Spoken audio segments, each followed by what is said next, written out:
Okey, Assalamualaikum. Hari ini kita rasa ayam gepuk, menu baru daripada kedai Hatta. Dia akan bagi nasi, dia ada bagi tempe, ada tahu goreng, ada kicap, sup. Yang paling penting adalah sambal dan kacang. Okey, tujuan kacang ni nanti kita akan blend dengan lada ni ikut ke tahap kepedasan yang kita suka. Okey, kita rasa. Curahkan sup.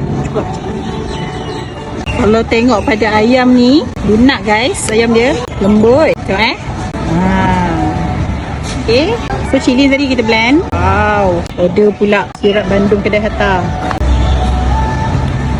Padu guys. Bismillah. Sebenarnya tak best pakai sudu garfu ni.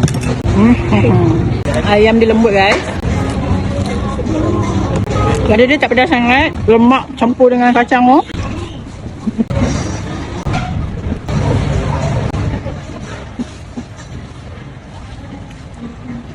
Sorry guys, tak dapat cakap. Sedang menikmati. Alhamdulillah.